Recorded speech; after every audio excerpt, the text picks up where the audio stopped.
Hi everyone, and welcome back to the Gatekeeper's Grove. I'm very pleased to say I'm getting better at hopping up on top of this big stone contraption here. Hope you're all having a good day. You find us here at the end of one journey, the heroic and epic, and the beginning of another, a tour around the legendary questing. I've done some very limited wandering around in a few of the softer legendary quests, enough to get a bit of a feel for where we're at, perhaps. I'm not going to be doing any questing in this one, so if that's what you prefer to see, maybe you could have a look at the next one. Here I'm just going to discuss how the build turned out at the end, the gear, what I managed to do with the epic destinies, that kind of thing. So as I mentioned, we were going to have a complete turnaround on reaching the cap. I'll just mention the feats that we took to round out the build. There was a tactical, a 2-point tactical training one in there at the very end. We obviously took at 31 the two-handed speciality to allow our weapon now to strike through. If you look up there, we can see both the two-handed thing highlighted and the single weapon thing. So that's one question I had answered. It does allow you to have the two together, although the combat style bonus, as far as I'm aware, does not apply, just the strike through.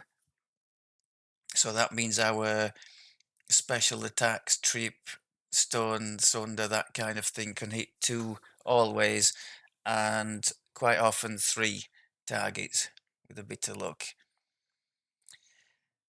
Rest of the feats, what did we take for the legendary? Oh, just the standard one, Arborea for some more melee power and an imbue dice. It just you can't really go wrong with that, can you? So I just took that. I mean, given the amount of helpless that we create, I guess that ethereal one for the 6 sneak attack dice could have been an option, especially as we're doing things as well. Doesn't it give you bonus to skills as well? It would have given us some on that side. So yeah, I'm just proposing with this to go through where we're at the end, see if we manage to hit the targets I set out, see where the weaknesses are. There's two very obvious ones down here. One is a positive. We did manage to reach the 100 MRR cap. We were at 70, and I put a 30 bonus. I think it's in the gloves. Yeah, 30 profane on MRR just got us nicely to the 100, so that was great. The PRR is very low for a melee. That's yeah, and it's noticeable. When we do get hit, we get hurt quite badly, and our defenses are not that amazing. We've got what 24 dodge in light armor. That's not terrible. So that's 27 in Reaper. It's not shameful, but not good enough that they'll be missing all the time. So we really do need to be making use of the uncanny more often than I am doing. Reflex save is just about workable in Reaper. That you can add 9 to that for in Reaper mode. So we're into the early 80s, and the nicest thing there is that I've managed to get only just. I was very tight for the points in these for the what I wanted to do. We managed to get the third core in Shadow Dancer, which, as we have improved evasion anyway from our rogue levels, we no longer fail reflex saves on a 1. So that's nice. Although our reflex save itself is low enough that I think we could fail on a 2 or a 3 on some occasions. It would be nice to boost that up. If I had more points to spend, a couple in here for 4 more on reflex save might not be a bad investment. Okay, let's see what other targets we met. The dodge wasn't bad. I said I wanted 30. I don't think I could have got there. I couldn't. I had some options for max dex bonus, but I couldn't seem to push it higher than that 27. So we'll call that a reasonable effort. Double strike hit exactly the 80 where we wanted to be, bearing in mind the killer from assassin tree works very quickly to push us up towards 100 when engaging trash opponents. So that's perfect. No problem there at all. Melee power on the low side for a melee, you'd want to be in the 300 plus. So a little bit disappointed at that. I guess I'm used to having the 40 extra that being in Vistani gives you. That is quite a chunk, and that would have put us right there in the sort of early 300s where I was sort of hoping to be. So I guess there's that. But way against that, the extra sneak attack and imbue dice that we've got from the being in the assassin tree, plus that double strike. So I don't think it's too terrible. Strength is on the low side, but we do have sort of cheaty ways to boost that up. 4 comes from Primal Scream. We can get another 6 from the... It's an even number in Reaper, by the way. We get another 3 strength in the Reaper mode. That's why I've left it like that. Another... Was it another 6? No, that was only another 4 from the severed tentacle. It's supposed to be 6. Maybe something else is giving some psionic bonus. And then I swapped to a stick that's got a load of strength in there, then hit the trans. So that all that cheating, I haven't got any volume on, gets us to you recall I wanted 120. That was kind of the target for the... I think without cheating, the raw is just about on 120, maybe a bit below. So we've managed to get to there with the tactics DCs. With a little bit of cheating, we're in and around the 120, which is great. So that's another mission accomplished. Let's just put a bit of sound on here.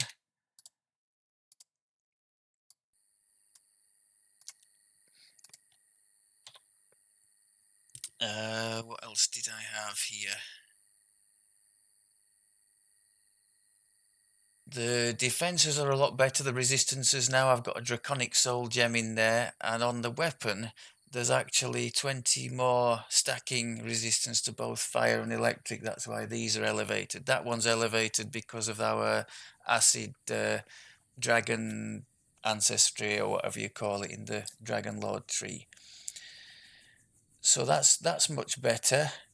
The fort I tested initially, I didn't have the fort slotted on my armor, and I tested initially with 15 fort. I don't recommend it.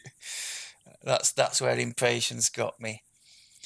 But no, broadly speaking, it's okay. Strength is obviously very low for a strength build, but there's nothing there that's too terrible. So let's show you how we reorganized the enhancement trees, if I can. So as mentioned, I wanted about 20 points in the Duergar tree. Could quite comfortably have spent more. These cores are not bad at all. Just didn't have enough points to put. But we've gone all the way up here for some more hit and damage with the dwarven axe. And this last core gives us that competence bonus to threat range and more strike through chance. We ended up with how much strike through in the end? 165, so more chance than not to hit 3 instead of 2. So that's not terrible. And we've still got the speed of the single weapon fighting going with that, so not bad at all. This one gives Dwarven War Axe as a favoured weapon, so I seriously considered using the Crusader tree, because with our focus on tactics, we could have got some decent mileage out of the boosted up epic moment there, the Crusade, which turns into a cower, exactly like our Dragon's Roar does. So we could have alternated the two and done really well. But that would have cost me the Quick Cutter Epic Strike out of Primal. And I don't think we can really give that up, because we've just got these two as our big AoEs, the Whirlwind and Quick Cutter. And I think we'd have been a bit toothless if we'd have given that up. So I didn't do that in the end. Gone all the way up the dwarven enlarge thing. Speaking of which, I haven't added that, have I, to our buffs? Now this is great. I think this even lasts beyond a logout. Once you've got it up to the top tier, you can see there's no cooldown on it. It just tells you all the nice stuff that we've got there. So we've got 5 PRR, 3 attack damage, 5 fort bypass, 2 seeker, and 20 damage on helpless, which on our build is excellent, given that I've managed to work it so that all the tactic stuff that we do, the trip, or improved trip rather, the stun, and of course the dragon breath, it all causes helpless, so it's all subject to our helpless damage boost, which we managed to get up to a pretty decent looking 70%. So that's a combination of 15 on the gear with a cruelty augment, 15 from the feat crush weakness, 20 from the dwarf tree that we've just seen. There's another 15 in the dreadnought tree for being in the dread mantle. I think I'm right in saying that takes it to 65. I'm not quite sure where the other 5 comes from, but we'll take it. I think we did a reasonably good job of stacking up the helpless anyway. And otherwise in the dwarf tree we've got our quality bonus to hit points. Hit points are not terrible, up over 3,000 in Reaper, but the only way I've got to add some temporaries to that is to mess about swapping in our it's a cookery, because that's just what I happen to have. I would have had a dwarven axe if I had one. We've just got Brighthorn slotted in there from the dino crafting to trigger that 1,000 temporary hit points, and then supposed to swap back. But so often you can be left, with the wrong weapon equipped. I'm using this as a double thing. It's got the strength filigree stacked up on it, so we swap it in to do our trans, or at least that's the idea. So yeah, quality, and the last one on here, when we've got the axe equipped, which is nearly all the time, we are immune to weapon damage, which is great. Dragon Lord is the same. We've already looked at that, so no sense dwelling in it. Assassin, for any of you who've dipped in here in the past, it's the standard stuff. All up the sneak attack line. Even that one dex came in handy just to equalize our dex for an extra reflex save. 3 seeker, 3 imbue dice, our 20 double strike from killer stacks, and these 2 little cores are nice too. Bit more damage, 10 fort bypass, and some more potential fort bypass there. So against a boss I can try the Sunder. Sometimes they'll succeed on the save against that, but they automatically take the assassin's trick anyway, and if the 2 are on it together, that's happy times. Otherwise, just little bits to finish off. I had 3 universal tree things, so I thought a bit more attack and damage from this investment in Harper. And then I don't think you can get too many better low-hanging fruit than these 2 in the monk trees. 10 heal amp for 1 point, and 1 imbue dice plus other little bits for 1 point. I don't think you can grumble at all at that. So that's the heroic enhancements. The epic destinies, as mentioned, we were going to reorganize. So I really wanted to go to as far as 11 in Shadow. For, as mentioned, we get the no fail reflex on 1, although that reflex, as I said, is a bit low. 6 sneak attack dice in total, 1 for each core and 3 there. DDO, which always comes in handy. Then from this tree we've got extra unconsciousness range, which isn't bad at all. Or it would be better if we were adventuring with people. We've got this nice bonus to trip, so 6 extra on trip DCs, plus we've managed to squeeze in the improved trip, which combines with that feat in Dreadnought to make our trip causer helpless. It's a bit confusing because the animation is different now. I think the animation is kind of a whirlwind attack type thing, which I'm guessing is coming from this kind of thing. Using trip, whirlwind, or quick cutter causes extra damage basically. So we've got some good synergies going on there. And our quick cutter, you could just put 1 point in here. I put two because I had one spare just for the extra attack bonus. But one in there and one in there gets you your extra 2d6 damage from the quick cutter, like the vanilla one was before they changed how it worked and you had to have it from the tree. Our primal scream to heal, I mean, healing we're woefully short. It's just a case of having to beat up one group and then either take a second wind or a primal scream to heal outside of the Reaper nerf and then go on. So it can be a bit sort of slow and clunky that, but that's how it has to be. In an ideal world, I would make sure I open with the cookery equipped just to get that 1000 temp HP and a little bit more security, because things like I tried Grim and Barrett on Reaper 8, and the Moln, the boss at the end, that Divine Wrath just one-shot me. I made the save, but I still took 3000 odd damage, which without temporary hit points was enough to do me in. What else have we got worth mentioning from here? Primal Scream, obviously, to make the heal work and for a bit more strength and one more reflex save, bit more hit points as well, isn't it? The very obvious quick cutter, amazing. If you've not tried that as an epic strike, very much recommended on a fairly short cooldown. Nasty AoE with an improved crit range.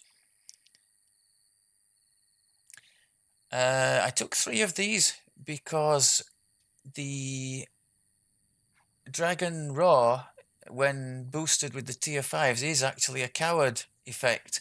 So 3 extra attack and damage against all those that have been rawed. I think we can put our name down for that. So Dreadnought Tactics, a bit extra on the action boost, and we've got plenty of action boosts, so I thought why not? 1 extra weapon damage, more healing amp, more hit points, another imbue dice. Ghost Touch, we have it on the gear, but the imbue dice is alright. More haste boost, more double strike, nice synergy with our build, more damage to helpless. And against things that are vulnerable to it, we can inflict these stacks of terror to eventually add vulnerability, although there is vulnerability on our weapon anyway, so that's a little bit of an overkill. And up at the top we've got the standard stuff, more crit multiplier on a high roll. That's the one to regenerate action boost. It doesn't seem to go off that often, but we do have a pile of them anyway, so... And then the epic moment I quite like, as someone once pointed out to me in the past, it's a combination of many of the single action boosts all thrown together. You get some nice things on there. The 15 uncapped dodge would make us almost unhittable if we hit that in combination with our uncanny dodge. What's 27 plus 15, 42 plus 50, 92. We'd almost be at the dodge cap, wouldn't we, with that? So that would be great against like a Doom or an end boss or something. So yeah, I think I did okay. I would totally have taken this one, the Legendary Rally. It's on a bit of a long cooldown, but looks like a nasty damage dealer. I would have had that if I could, but I needed 11 minimum in here for that. In here, I suppose I could have given up but we're going to use Quick Cutter far more than we are this Legendary Rally. I could have given up a dice on the Quick Cutter. I don't know. It is what it is. It's one less button to remember to press anyway, and it's one that I could certainly add in if we were to benefit from the 8 more points when they do the level up thing to 36 in the not too distant future. Right, let's have a quick look at the gear. As mentioned, with the targets in mind that I had for the, especially for the tactical things, I was looking all over the place for stuff that could help our tactics, particularly as we didn't have access to the big fighter feats of, I think it goes fighter level 4, you can have the +2 tactical mastery, whatever it is, in the, as a feat. Level 8, you get access to the +4 one as well. Level 12, you get the +6, and level 16 you get the +8. When I say you get, you've still got to pick them as feats. They're not free, but if you have 16 levels of fighter, I'm assuming you'd have enough bonus feats to be able to slot in whatever you wanted. But we could have, with this same build with 16 levels of fighter, say, we could have ended up with well into the 140s, I guess, on the raw, boosted up with that silly little thing that I did just there. Just for point of reference, without messing about, we did end up exactly on 120 without kind of cheating. And in Reaper, that would have been a bit higher. So we did kind of reach the area that I was looking to get to. So not too disappointed. Let's try and show you a bit how we managed it.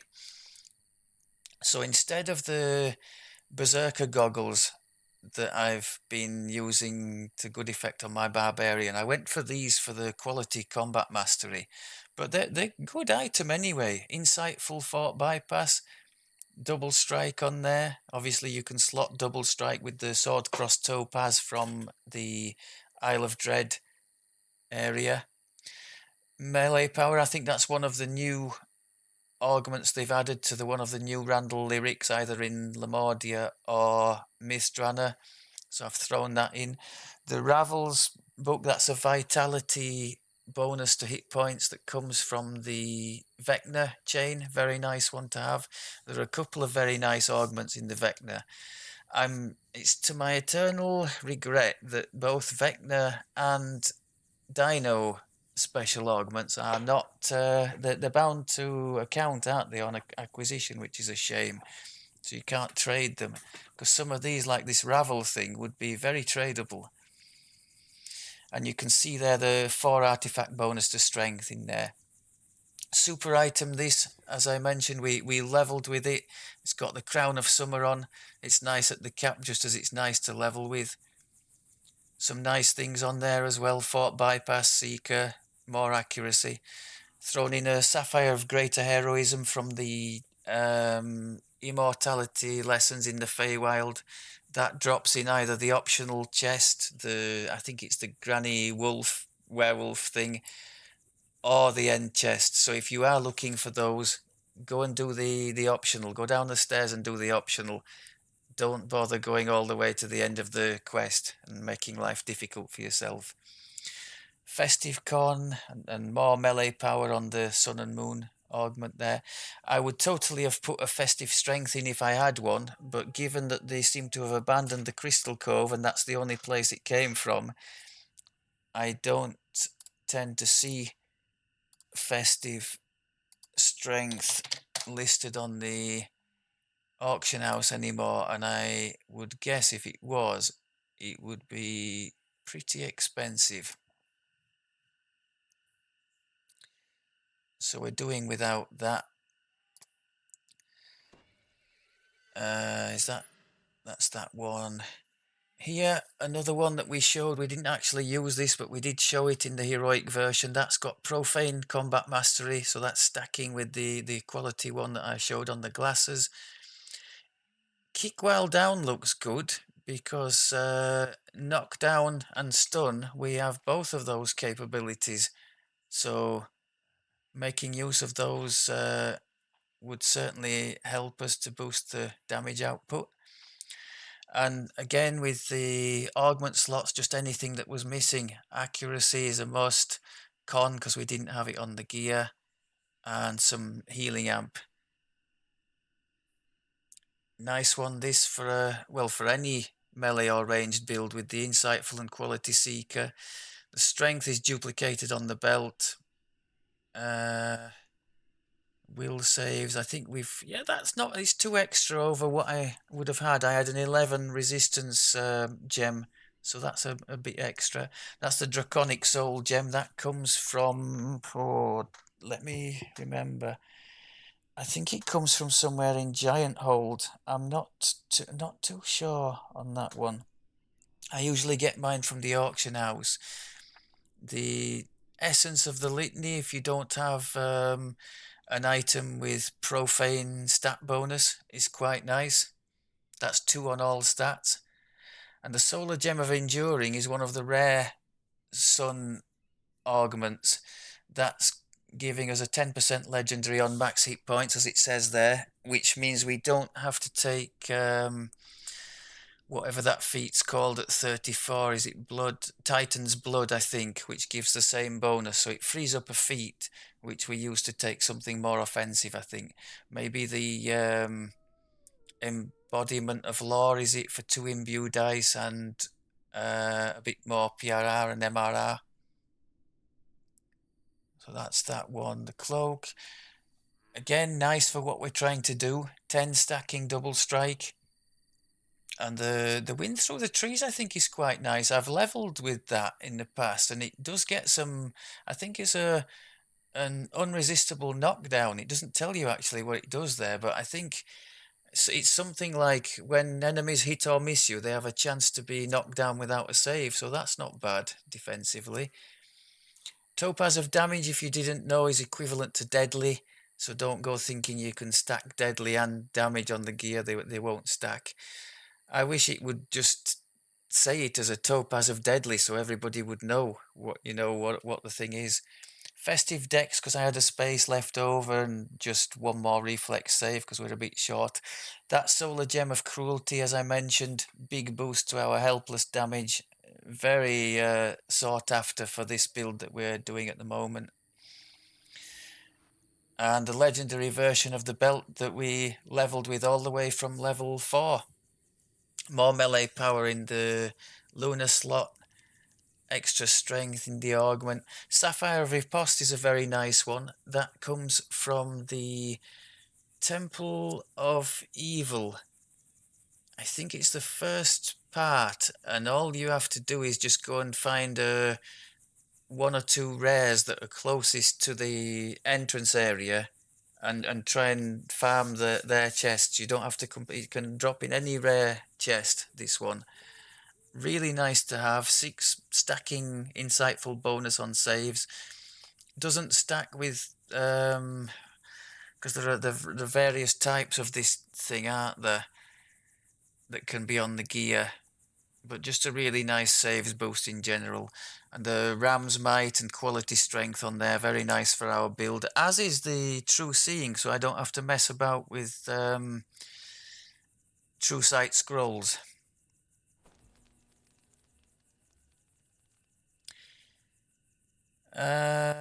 What did I throw? Oh, yes. This, now it says Insightful Combat Mastery 6. Congratulations, I can read. I was always under the impression that anything insightful would not stack with the trance, which, no, let's get it right, the trance here. It's saying there, insight bonus on the DC of tactical feats. So you would think it wouldn't stack, but if we set it there, you can see the 120 on the raw, but if we take the glasses off, we're on 114. So those, they come from the rare chests in Mythdrana. There's a whole line of Mystic, this, that, and the other, one for each stat, giving quality 3 on whichever stat you want. Plus the last 3 things are fixed.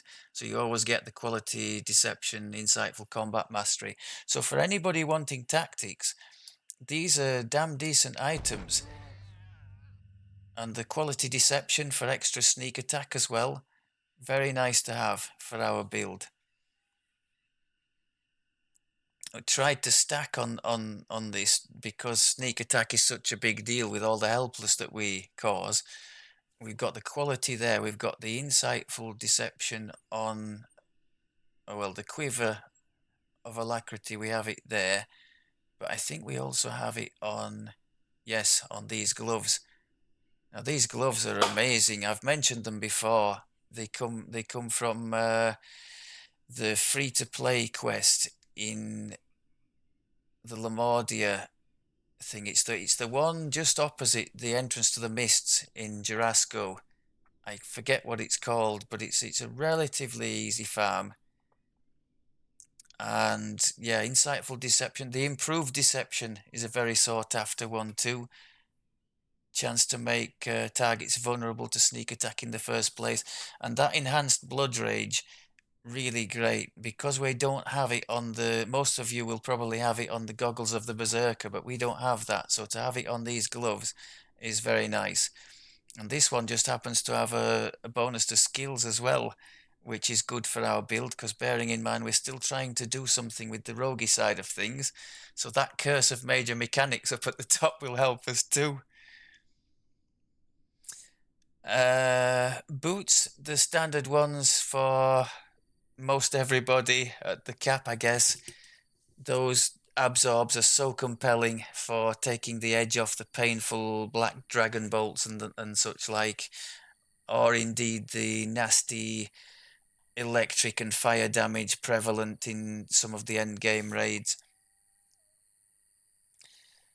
Dino ring, I fitted the Relentless Fury on there. Again, a lot of you, if you have the goggles of the Berserker, it'll be on those goggles, but we've had to sort of mix and match given that we're not using those.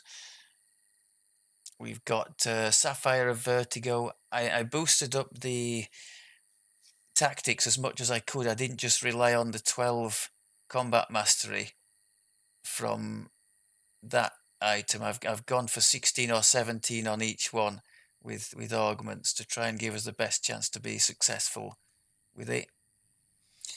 Filigrees, as it's going into some of them there. I did the 5 pieces of dread for melee power and fort bypass.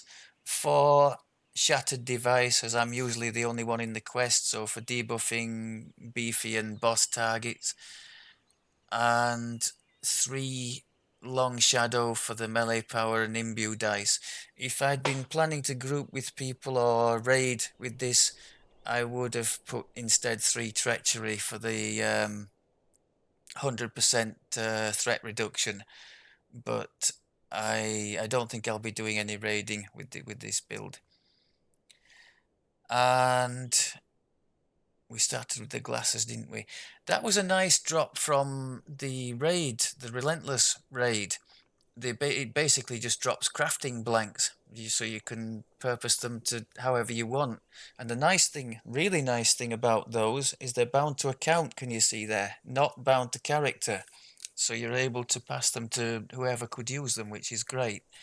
We got a happy curse on there. Not 9 times out of 10 it would have been totally useless, but on this build, the bonus to breath attack DC, I think we'll hang on to that. So we've slotted some quality damage on there. You can see we've got some stunning on there as well, 17 bonus to stun, which as a reminder also applies to the dragon raw. And the strength of purpose, it seems quite nice, even better when you consider that 10 seconds is a lie. I think it's every 7 seconds it triggers. But sadly, I think it's also affected by the Reaper nerf, so we don't see too much out of that as we ramp up the difficulties. Last but not least, the armor. Got some nice stuff on it. Well, actually, the curse on there is amazing. 2 imbue dice is incredibly lucky, given that I just spin the wheel once and call it good. The good luck there for the saves and skills is nice too. Although, now I come to think about it, the greater heroism is kind of that's a +4, isn't it? So I've made a mistake there. The Sapphire of Greater Heroism I could probably replace, because I think that's a 4 on Is that a 4 on just saves and skills like it's just said there, or is there something more to that? Oh no, there's a 4 on attack rolls as well there. So maybe it's still worth having, because attack is a thing in the end game. You get all these grazing hits start coming in, don't you? 2 profane sneak attack dice on the armor, not bad. And a 17 on force absorption, which in Mithranor against those Nothics could well be the difference between life and death. So I don't think I've done too bad at all on the gear. The weapon is the, what's it called? That it's come from the Fire Over Moorgrave raid. I can't quite see the name at the top there because I've got something hiding it. Oh, Demise, the beginning of the fall. Yeah, lots of nice things on this. You've got the so nice you can't even think of one. You've got the legendary salt, or identity crisis as it calls it here. Just have to hit the thing once and it slows to a crawl, which is great. Every now and again, it doesn't occur often, but every now and again you can have a slay living effect happen. And the fetters is very nice for stacking up vulnerability on targets, although it's a bit of a shame that we have the same vulnerable from our dread tree. That being said, the dread one, being terror based, doesn't work on quite a few things, like the mage fire cannon. I tested it on the ship, so to have fetters on the weapon can sometimes be a help. I've got the standard deconstructor in there for the adamantine bypass, and a bit of I think, is it fort and armor class it reduces, and then the fear eater is quite good for trash. You get every now and again you get it to trigger it. It just eliminates something out of the blue, which is nice. I think, is that about it? Have I covered just about everything? So I suppose I should dwell on this, because this is what people would draw attention to. You see at the top there, the critical roll, 18 to 20 times 5. The times 5 isn't bad, but the 18 to 20 is definitely lackluster. And that would be even worse if not for the enhancement in the Duergar tree that's got us an extra 1 on the crit threat range. So yeah, that's the biggest problem. I think I've given up the general tactic for the melee, particularly the single weapon fighting at the cap, is you go wide crit profile and make up for the lack of AoE by stacking as many special attacks, like your quick cutter, whirlwind, the cleaves, the chain attacks from Shader Kai, all that kind of stuff. As many of that kind of stuff as you can, so you really don't notice too much the fact that you can only hit one thing at a time. So I think in setting us up like this, yes, we've got a nice double or triple hit with the tactics, which was one thing I wanted to get to, so that's great. But on the raw damage itself, when something like a Doom pops up, it's definitely not the best, or for hurting an end boss. I would, under normal circumstances, I would have made a swap weapon for a boss beater, but this isn't terrible given that it already inflicts vulnerable. I would have put something with PRR debuff as a boss beating weapon, but I don't think we'll be staying in this build beyond the sort of current rotation of legendary things, so I'm not going to be busting a gut to create something that I'm not going to get too much use out of. I think we'll just make the best of it and stick with this.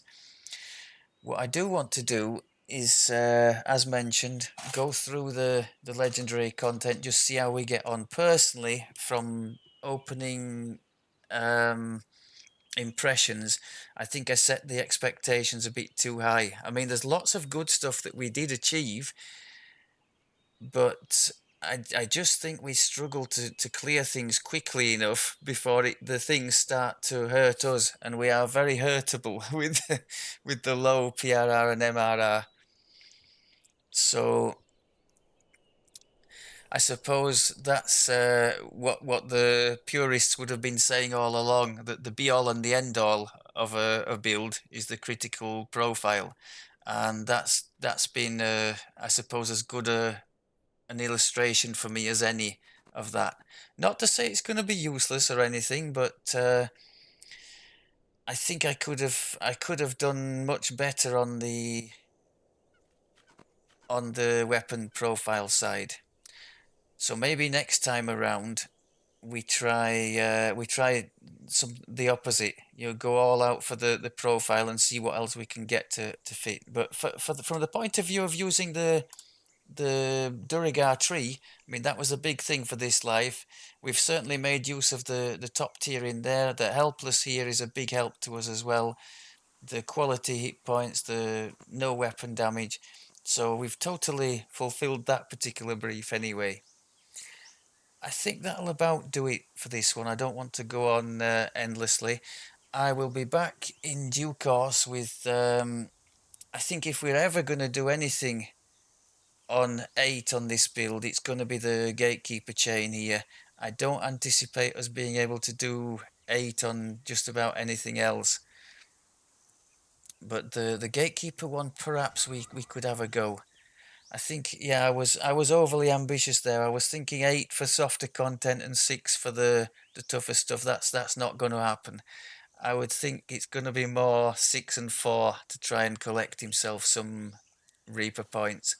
But that's still okay.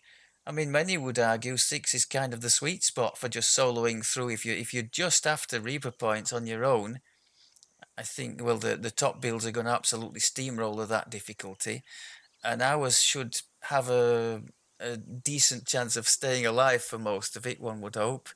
So there is that. Right, I hope that hasn't bored you all too much.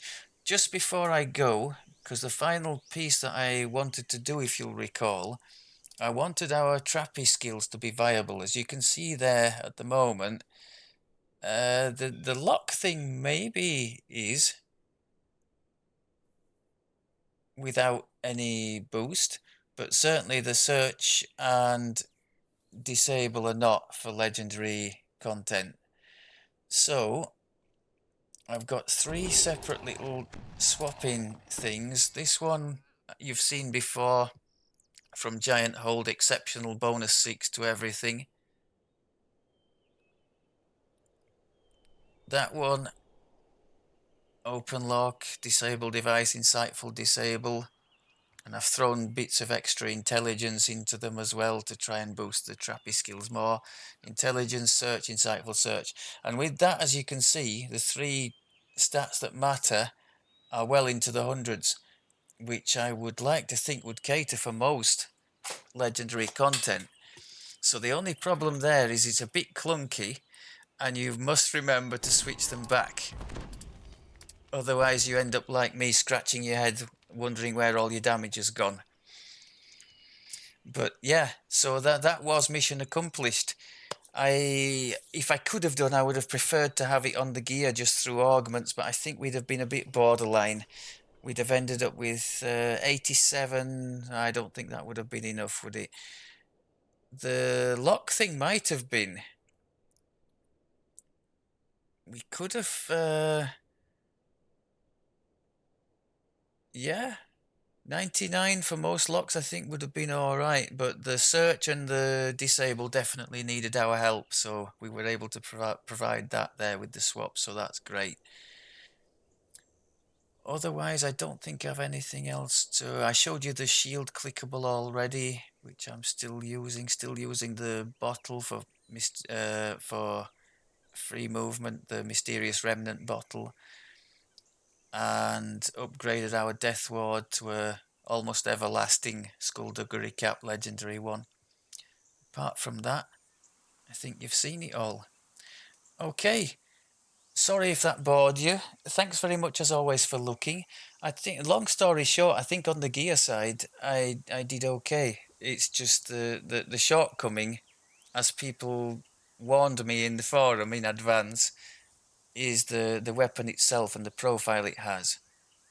So be that as it may, I'll be back in due course to put it through its paces, and hopefully we won't get too badly disgraced. If nothing else, can I show you the weapon? Can we see?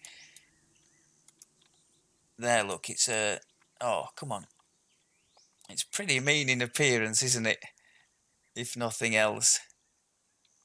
I quite like that. And if you really want to go whole hog, put the Colossus shield from the same Fire Over Morgrave, and that has a similar sort of theme to it. They look great together. Okay, thanks very much as always for looking. I will be back next time with some demo of the build such as it is. Take care.